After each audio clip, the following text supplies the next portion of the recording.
The Las Vegas Sphere is having a baby.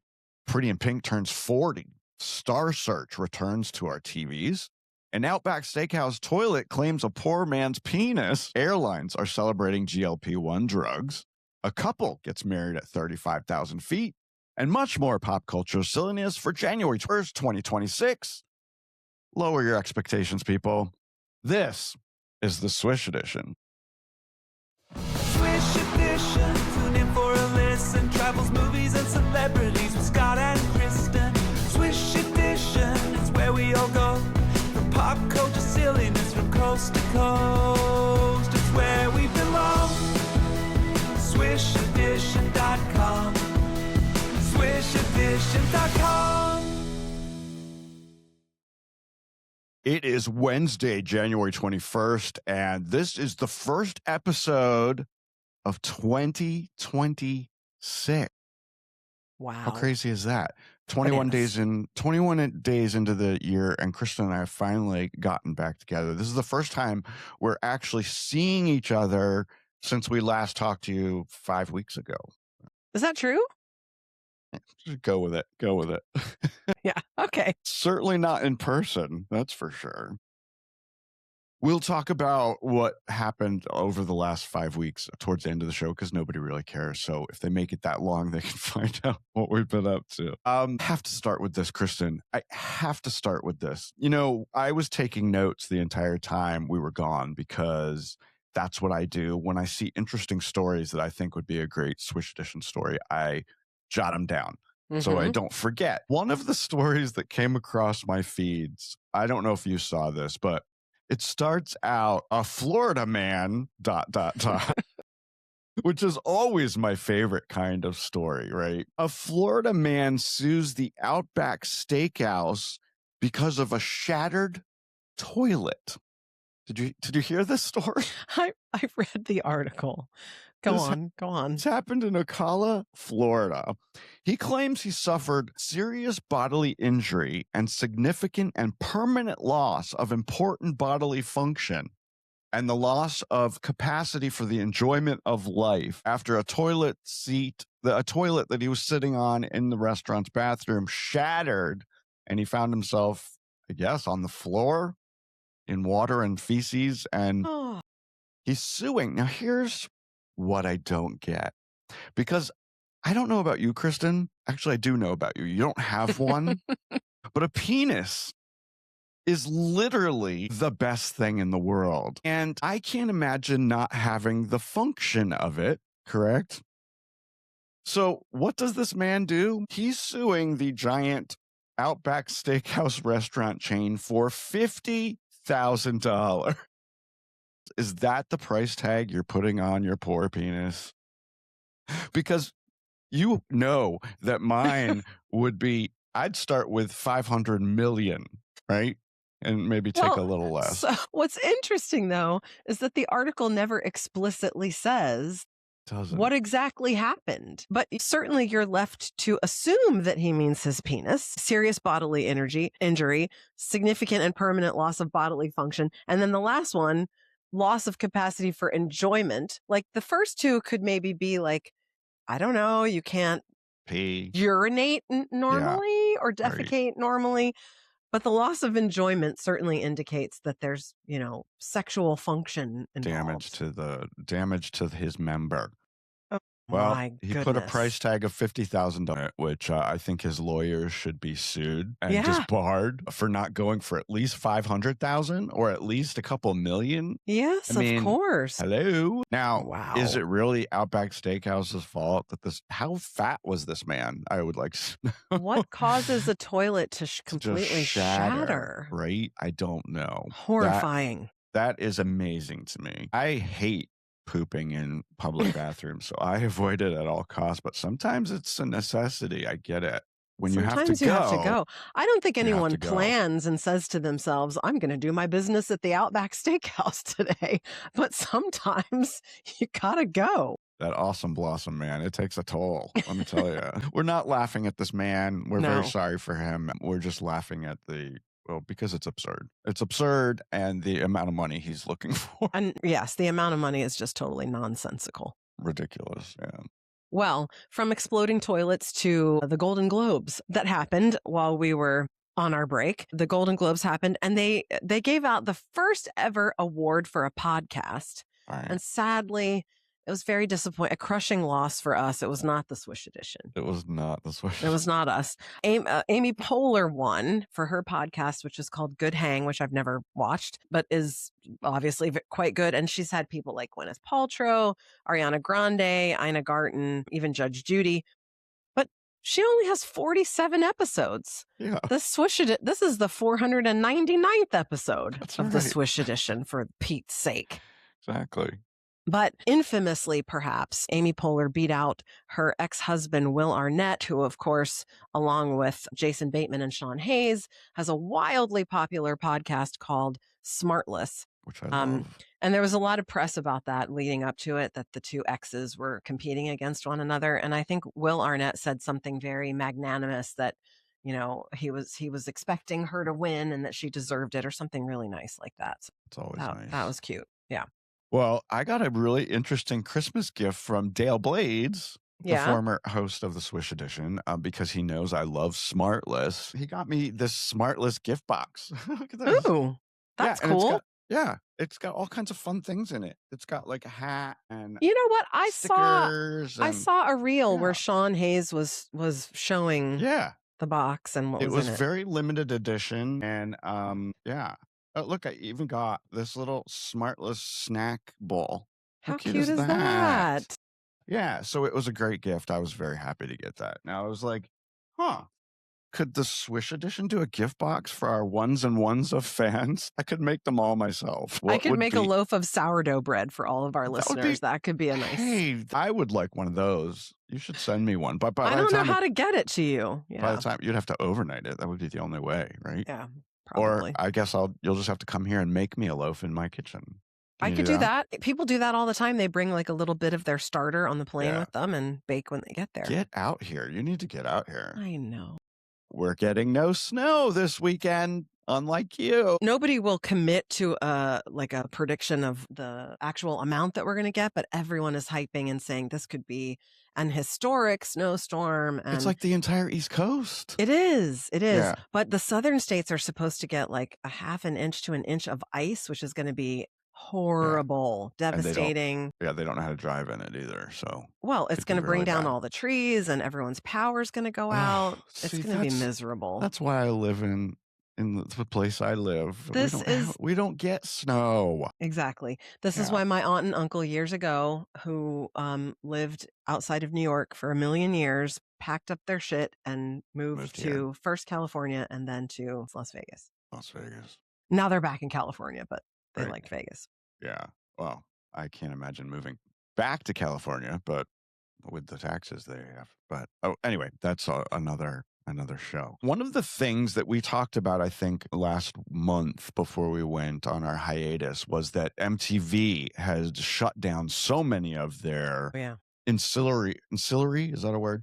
Ancillary channels. Like they had one that just played 80s videos. They had one that just played 90s videos. They had all these great channels that you could get on your cable system. Well, they've shut them all down now. They're all gone. The only thing that's left is the original MTV, which doesn't show music videos. Because nobody was watching them. And Nobody's VH1. watching music on TV anymore. I get it. They're And you don't need to. Yeah. Right. You can watch it on YouTube all day, every day.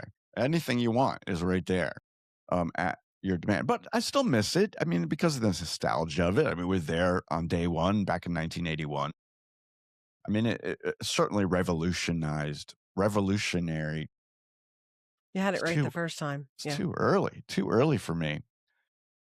Anyway, some clever dude, the whole reason I'm talking about this, some clever dude has posted an app called MTV Rewind. And it features over 42,000 music videos spanning 6 decades from the 70s to the 2020s on 18 different channels, complete with vintage ads and promos that the company used to run on MTV back in the day. I just think it's the coolest thing. And I checked it out. I opened it up, and you really can, you feel like, oh my God, I'm back in the 80s in my family room watching MTV. It's called wantmymtv.com. VERSECEL.app. I'll put up a link to it in our socials, but I just think it's really cool. Have you had a chance to check it out? I haven't. I saw that on social media. I think I saw a reel on Facebook about it, and it seems very cool. I haven't looked at it yet, though. It is very cool. It is very cool. I want my MTV, Kristin. I want it. Those were the days. Video killed the radio star. I know. You know, whenever I'm making a meal or we're having people over, I always put up, now I don't do MTV, but I open Apple Music on our big TV and I put music videos on and they just let them, go. It's really fun. It's just nice to have in the background, while you're doing other things. Yeah. Yeah. Rob does that sometimes too. Yeah. Well, moving on from music to airlines, we can't ever have an episode where we don't talk about something to do with the airlines. Gotta. According to CNBC, the major airlines are claiming that they are saving massive amounts of money because of Americans' obsession with GLP1 drugs, because everyone's losing weight, right? And less weight on the plane means that the jets are burning less fuel. Given that jet fuel represents about 19% of an airline's operating budget, that's a big deal. A big chunk. It stands to reason, but you wouldn't think of it. But apparently between American, Delta, United, and Southwest, jet fuel costs for this year alone could be almost $39 billion. So it's a lot of money. Yeah. As you've noted here in my notes, airline CEOs are always thinking about how to reduce weight. Famously, in 2018, United Airlines switched to a lighter paper stock, which trimmed an ounce off of each of the in-flight magazines, the famous Hemisphere in-flight magazines. It saved them almost $300,000 a year, just that one little change. That's a smart change. Of course, there is no such thing as an in-flight Hemisphere magazine anymore. They're gone. I think all the magazines are gone on all the airlines. Because nobody reads magazines anymore, apparently. Everyone reads things electronically. No one's looking at that magazine that 18,000 passengers have touched before you got on there. They're reading stuff on their laptop or their iPad. The other examples are funny. 1993, Delta removed lettuce as a garnish, and they saved $1.3 million by not putting lettuce as a garnish. And apparently, most infamously, back in 1987, American Airlines eliminated a single olive from each first-class salad and saved themselves $40 grand. And no one missed that one olive in there. And no one missed the sad little piece of lettuce with their meal. It doesn't matter if you're in first class or not. The food just ain't what it used to be. Keeps getting worse. It keeps getting worse. Yeah, it really does. Yeah, I flew at Christmas and I was very underwhelmed with United's first class meals. I ate them anyway because I was starving. I was starving. And when did they start giving you a piece of chocolate cake with breakfast? There was literally chocolate cake for dessert as part of breakfast. Yeah, that was weird. Odd. Speaking of airliners, Kristin, how would you like to get trapped at 35,000 feet while a wedding is being performed on your flight? I just think this is just so ridiculous, and I would be so annoyed by it. And I guess come on. I guess it's cute. Here, I'll put up a picture of them. Roger and Tina, a man and a woman, decided the best place for their nuptials was on board a Southwest flight from Indianapolis to Fort Lauderdale with a stop in Kansas City. Now, I don't know if the actual nuptials took place between Indianapolis and Kansas City or Kansas City and Fort Lauderdale. I don't know which leg of it happened, but they did get married. The video of this is on TikTok, and as of press time, it got over 10 million views and counting. I don't know. The flight attendant went on the loudspeaker, the PA system, and says, "As you all know, Southwest is the love airline, and today love is in the air. We have a couple, Tina and Roger, who are about to quite literally walk down the aisle on this flight, and all of us are invited to their wedding. Please." They said, as a courtesy to the bride and groom, they directed anyone who had to use the lavatory during this to go to the back because they were going to be doing the wedding at the front of the plane. After the short ceremony, Tina threw her bouquet and people signed the guest book. And when the flight was done, the jetway was all decorated with streamers and balloons. So I guess Southwest knew about this ahead of time. Yes, clearly. Yeah. An airport golf cart was decked out with flowers, red, white, and blue solo cups, and a just married sign to pick up the newlyweds to take them to baggage claim. To be truthful, though, this is not new news. This happened in June 2024, but they just recently posted the video for the first time. So why were they hanging on to it for? What were they waiting for? Anyway.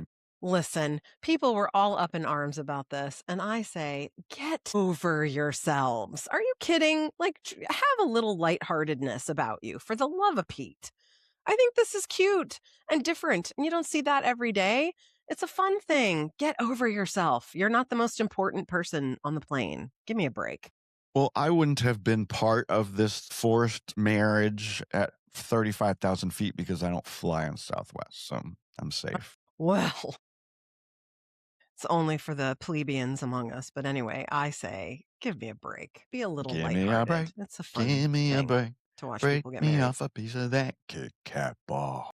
After that Kit Kat commercial. But speaking of weddings, Scott, I already know the answer to this, but would you marry a 79-year-old multimillionaire just for the money? Yes, I would. Well, too bad for you, because this guy is looking for a young female who's fertile. So here's the deal. There's this British man, and he's advertising for a, quote, good breeder to marry him and bear a son and inherit his 1,300-acre estate in Somerset. Okay? The estate has a manor house, stables, extensive countryside, and it's been in his family for generations, but he has no heir. Apparently, he never married and never had kids. This guy has previously advertised in newspapers. He joined Tinder. He was even on a reality show, apparently, all to no avail. Yes, but maybe this will help us understand why he's not been successful. Here are his specifications. Number 1, she needs to be at least 20 years his junior. Okay, he's looking for someone to bear him a son, so I guess that makes sense. Absolutely no Scottish women. Will not accept someone if they're a Scot. Must be able to have a son or 2 because he wants a spare. Have a spare heir. Yeah. No communists, no lesbians, no drug users, no heavy drinkers, no Scorpios. Excuse me? What's wrong with being a Scorpio? I am one. You need to have a shotgun and a driver's license. Okay. A helicopter license is a bonus if you happen to be skilled in that area. You need to be able to manage his 1,300-acre estate plus 2 castles. Ideally, you're over 5 feet 6 inches tall. But here's the kicker. No women from countries beginning with an I or with green in the flag of their home country. So besides the aforementioned Scots, no Italians, Irish, Iranians, Indonesians, Israelis, Indians, etc., nor Mexicans, Algerians, Hungarians, Lebanese, Sudanese, etc., etc. So this guy is clearly a crackpot. But yet I'm still surprised that someone hasn't tried to cash in on this opportunity to be a lady of the manor. Very surprised that there's not one woman out there who meets all of these specifications who isn't willing to do it. And look, in this picture, he looks like he doesn't look like an ogre. He looks like a perfectly happy, charming, lovely old gentleman. Maybe he has really, really bad breath or something. He's obviously crazy, but yeah. Well, I don't know, listeners. Spread the word. And if you're interested, I don't know, we'll put a link or something so you can connect with him. I put this in the script today because I thought maybe it would be an opportunity for you. But I forgot that you were a Scorpio. Well, plus you ain't having no more, but you ain't having no babies. I don't mean the age criteria either. Well, it's funny because it says that he's 79. Wait, no, I do. He's 79. So yes, I'm within the right age criteria. Right. But so he said 20 years as junior, at least. That would be. He should have said. A lot of 59-year-olds aren't having babies. Are not fertile. He should have said 40 years his junior. Right. Yeah. Yikes. Ideally. Yeah. Anyway. I got to let's totally change the subject here for a minute. We'll keep up with that, Kristin. If he does get married, we will definitely let everybody know. Dale pointed this out to me last month. We were sitting in the den and we were watching TV, and he got this I guess Bravo keeps track of what you're watching, or the Apple TV is keeping track of what we watch. And he said, Scott, you single-handedly watched 531 episodes of Bravo shows in 2025. 131 episodes of reality shows in 2025. This is not something to brag about, my friend. not Your bragging. brains are leaking out of your I'm ears not because of it. bragging about it. But between the Housewives and the Below Decks and the Southern Charms and the Southern Hospitality, and I can't get enough. I've And never watched one single second of any of that drivel. you're missing out. You've missed out on so much. But Ugh. please tell me that you're all caught up on Landman. Yes, of course. Wasn't it just such a very satisfying ending? It so was. Let's not give anything away, because I still want to try to get people to watch the show Yeah, who don't haven't say started anything. yet. Don't say anything. But man, was it such Loved a great it. season. And I'm so happy it's coming back for a third. Yes, yes, yes. And there's Yeah. a new Taylor Sheridan show Yes, that has with Michelle Pfeiffer and Kurt Yeah, Russell Kurt in March. Russell. I can't Yeah. think of the name of it though. Madison's. Madison. Something like that. Madison something. Yeah, it starts in March. We'll talk about that as it gets closer. I'm very excited about that. I mean, if Taylor Sheridan does it, I'll watch it. How about that? 100%. And did you know the chick Kayla Wallace, who plays Rebecca, the kick-ass lawyer? Love her. She's pregnant. Very pregnant. I saw an interview with her. Yeah.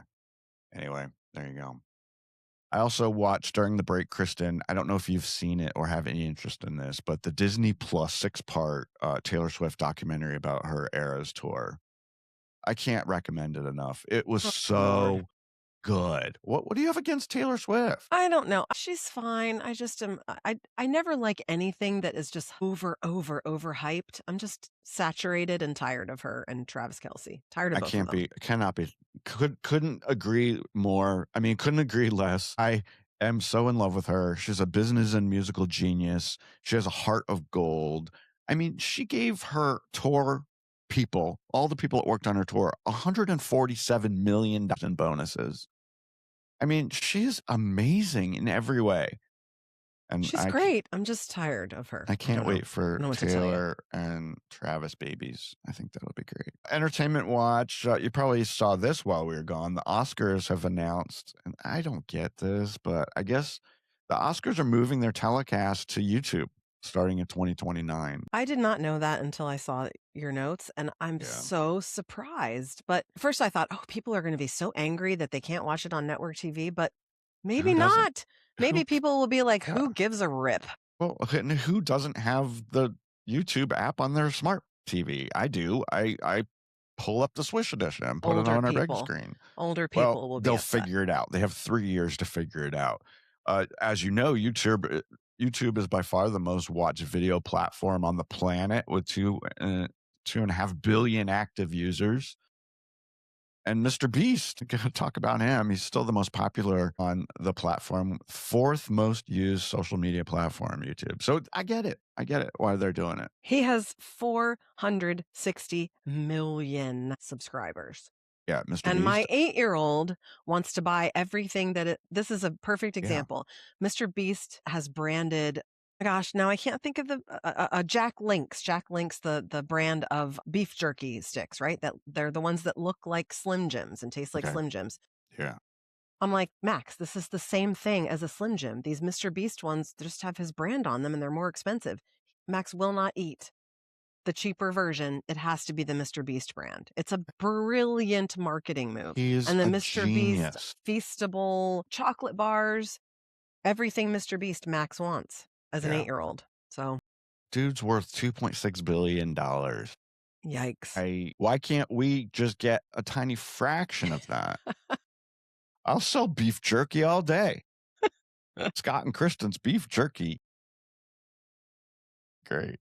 So many things we could do. You know, we were talking about MTV and yesteryear television. Did you know that Star Search is back? I did not. Star Search is back after being off the air for 20 years. I mean, Star Search was what started it all, right? They were the first precursor show. to American Idol. American Idol, America's Got Talent, all those shows. They're back now. They premiered yesterday. on Netflix, January 20th. And the episodes are all live, Kristin. You can watch it. And they Star Search was the one that Ed McMahon hosted, right? Yeah. But this time the voting is done in real time. You're voting with your remote control while you're watching Netflix for the people that you want to win. The judges include singer Jelly Roll, Cool. actress Sarah Michelle Gellar, who of course is Who Buffy, you love. TV influencer and host Chrissy Teigen, that's Mrs. John Legend, and the show is hosted by actor Anthony Anderson, who I like. He was on Blackish. Mm-hmm. He does a lot of fun stuff. He does commercials with his mom too, a lot. Uh-huh. Anyway, Star Search airs tonight at 9 p.m. Eastern, 6 p.m. Pacific, and you guys can watch and check it out. So super excited. That's weird that it's, I guess, so it's live, but then I'm sure you can go back and watch past episodes. Sure. Yeah. And it'll have some way to say you can't vote anymore. Right. Yeah. Like they used to on American Idol. I didn't know this, but I found this when I was researching this. Did you know the original Star Search launched the careers of Beyonce, Justin Timberlake, Christina Aguilera, Britney Spears, and Dave Chappelle? I did not know about Beyonce and Dave Chappelle, but I knew about Justin, Christina, and Britney, certainly, because hasn't everyone seen those clips at this point of them talking to Ed McMahon? I didn't know about Dave Chappelle was on Star Search? Guess so. Why would the article I read lie to me? Why would it lie? Why would the internet lie to you? I don't know. But it's hard to imagine Dave Chappelle like yucking it up on a family-friendly show, but I guess maybe in the it was very different beginning, back then. Yeah. Maybe he had I don't know. a different shtick. Different vibe, maybe, when he started out. Well, from obsessions with stars to obsessions with houses, Scott, I know that you are 100% obsessed with the Brady Bunch house. The current owners are trying to get, quote, historic cultural monument status for the house. The Los Angeles Commission on Such Things has the official petition, and they've held hearings that included Barry Williams, who of course played Greg on the sitcom, and Barry Williams also, along with the other kids, participated in the HGTV series, which we've talked about many times, where they renovated the inside of the actual house to look like the TV set. And they did an amazing job. Amazing job. So what would it mean if they were approved for this historic cultural monument status? These areas are sites that have been designated by the Cultural Heritage Commission of LA as worthy of preservation based on architectural, historic, and cultural criteria, whatever that means. Yeah. There's 1,300 of them as of 2025. It's a lot. Some of the most recognizable ones, I think, would be Grauman's Chinese Theater, Jim Henson's Company lot, the Hollywood sign, the Chateau Marmont Hotel, the Griffith Observatory. Those are all the Stahl House. That's the only one I'm not familiar with. You are familiar with it. Trust me, you've seen pictures of it a million times. I just didn't know the name of it. It's one of the most famous houses in LA, and they've used it for like 80 million movies and TV shows and not TV shows really, but photo shoots and that kind of thing. Interesting. It's a very iconic house. Well, I can picture all the rest of those things, but not that one. I'll have to go Google it or something. Well, that's why I put under here, I put a picture up of your friend Ian Ziering. Ian Ziering. There he is at the house with Greg and Peter. So I thought that was kind of cool. Take two iconic shows and mash them together. How fun is that? Very fun. Well, I guess if they get the designation, then that house is going to be there for the rest of eternity. I am wishy-washy on this issue because, as you know, I owned a 130-year-old brownstone on a historic street of Q Street in Washington, D.C. And the entire facade of my house, along with all of the people along my block, the facade of our houses were owned by some conservatory. Yeah. That wouldn't allow us to alter them in any way without permission because they wanted to protect the history of these old houses. We could do anything we wanted on the inside, but you couldn't touch the outside. I hate stuff like that. I mean, things change. You know? I don't think everything needs to be preserved forever, especially if they're ugly. Yes, but it was protecting your property value, and it was making it so that someone couldn't I don't know, cover the face of their brownstone in steel with teal polka dots or something that would be awful. And which is it's the same argument with an HOA. Like, I know. And it's happened in other parts evil. of Washington, D.C. People have completely ruined old, beautiful structures. But isn't that their prerogative if they own it? We could debate this all day. Certainly we could. I'll tell you, my current house will never be preserved. Nobody's going to want to preserve this piece of shit. I'm just kidding. It's not a piece of shit. How about yours? You live in iconic split level. That's right. 1975 forever, baby. Is it really? Was it built in 1975? I don't know. It was built in the 70s. I don't know what year, but definitely the 70s. Yeah. This neighborhood started in 72, I think. Wow. Yeah. That was a long time ago. It was. Well, speaking of old things, Kristin, John, this is going to make you feel old. John Hughes's 19 classic Pretty in Pink turns 40 years old next month. My word. To celebrate 40 years, the movie has been enhanced with a new 4K rendering transfer, and it will be shown in theaters nationwide February 13, 14, 15, and 16. I would love to do that. Go to the theater.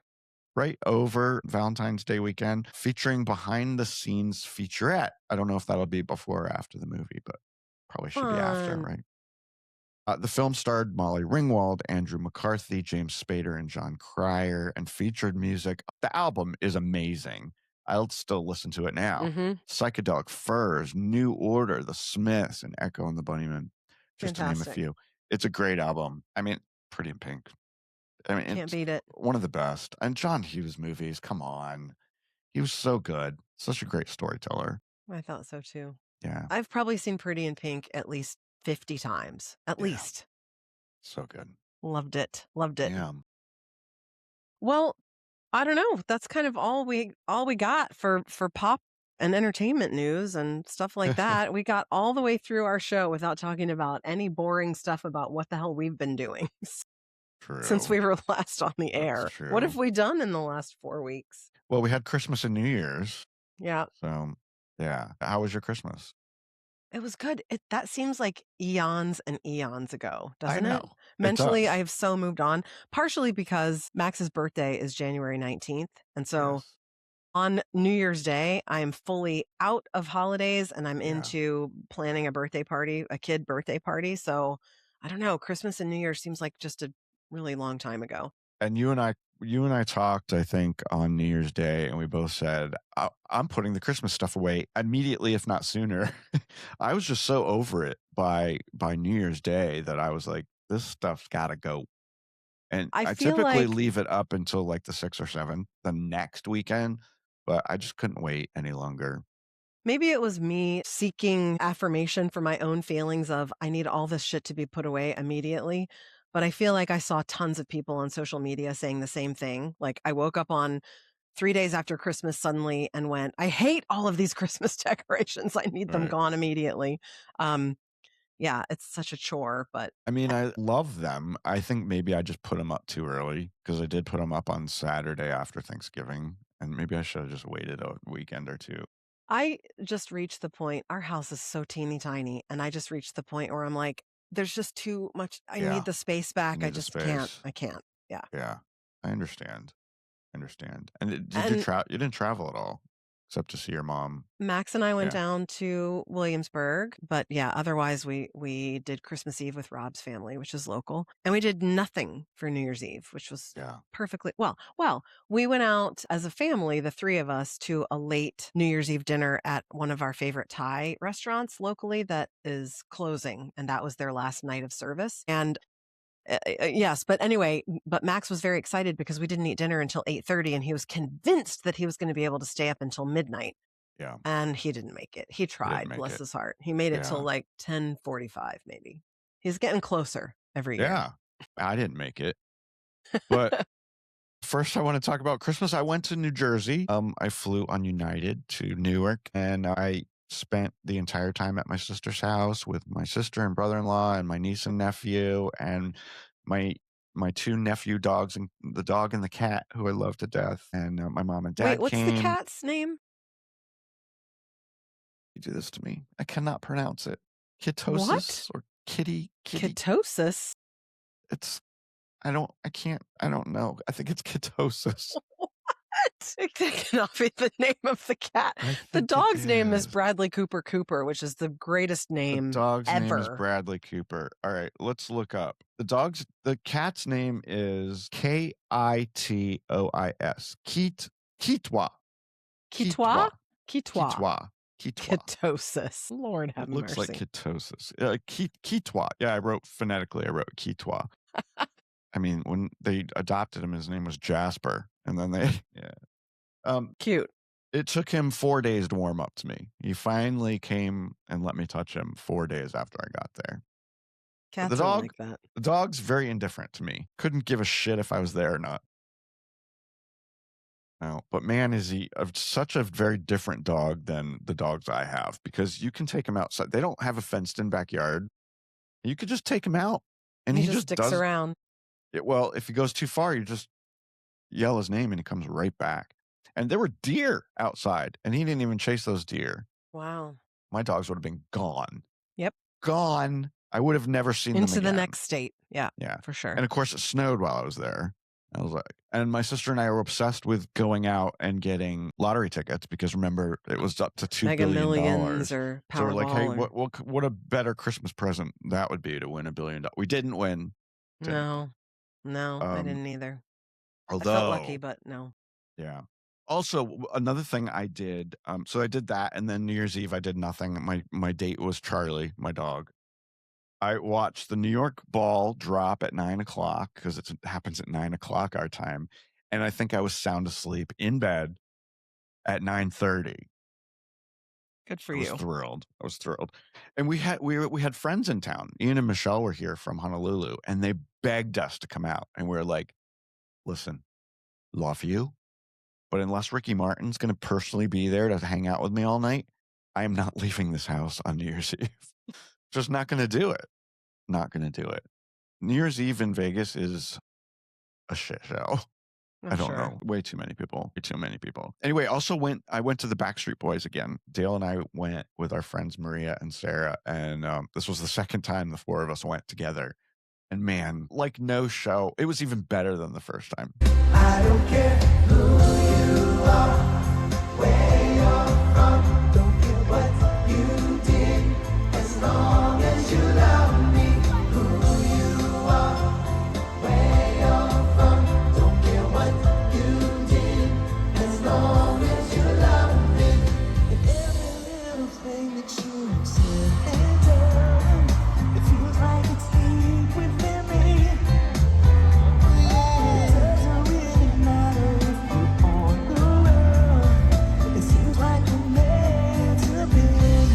I don't care who you are, say who you are, where you're from, you did, as long as you love me. Who you are, say who you are, where you're from, you did, as long as you love me. Yeah, scream. As long as you love me. It was so much fun. So much fun. I can't even tell you how great it is. I will, if you come out here, I would totally take you. I'll go a third time. You just have to wear all white.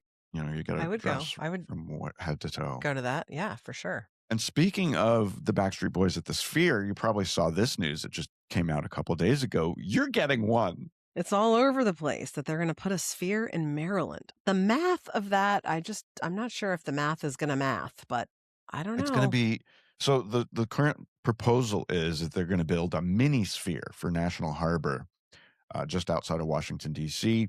It's going to have 6,000 seats instead of the 18,600 that we have here in Vegas. I don't know. The governor of Maryland is proposing that the state is going to give the Sphere $200 million to help build this. I don't know. I don't think the state should be using tax money to build something like that. Follows on the heels of, oh gosh, what is her name? Mayor Bowser, who struck the deal between DC and the Commanders to build the stadium on the old Redskins site. Yeah. I don't know. I saw that also came out since we've been gone. The renderings for your new stadium. It actually looks pretty cool. It does. It looks really nice. And it's literally everything is gone now. The demolition is complete. And it's like eerie to just look at that landscape and there's nothing there. Because it was there for decades and decades. Yeah. RFK Stadium, she's talking about. Right. Anyway, we'll see if this mini sphere happens. You know, it's MGM Grand Casino. It's going to be right next door. There's plenty of parking there.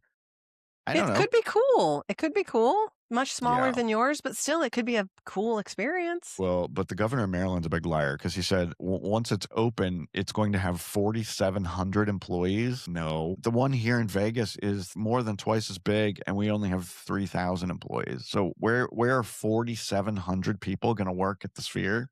That's just ridiculous. So I don't know where they came up with that number, but it's just not true. Anyway.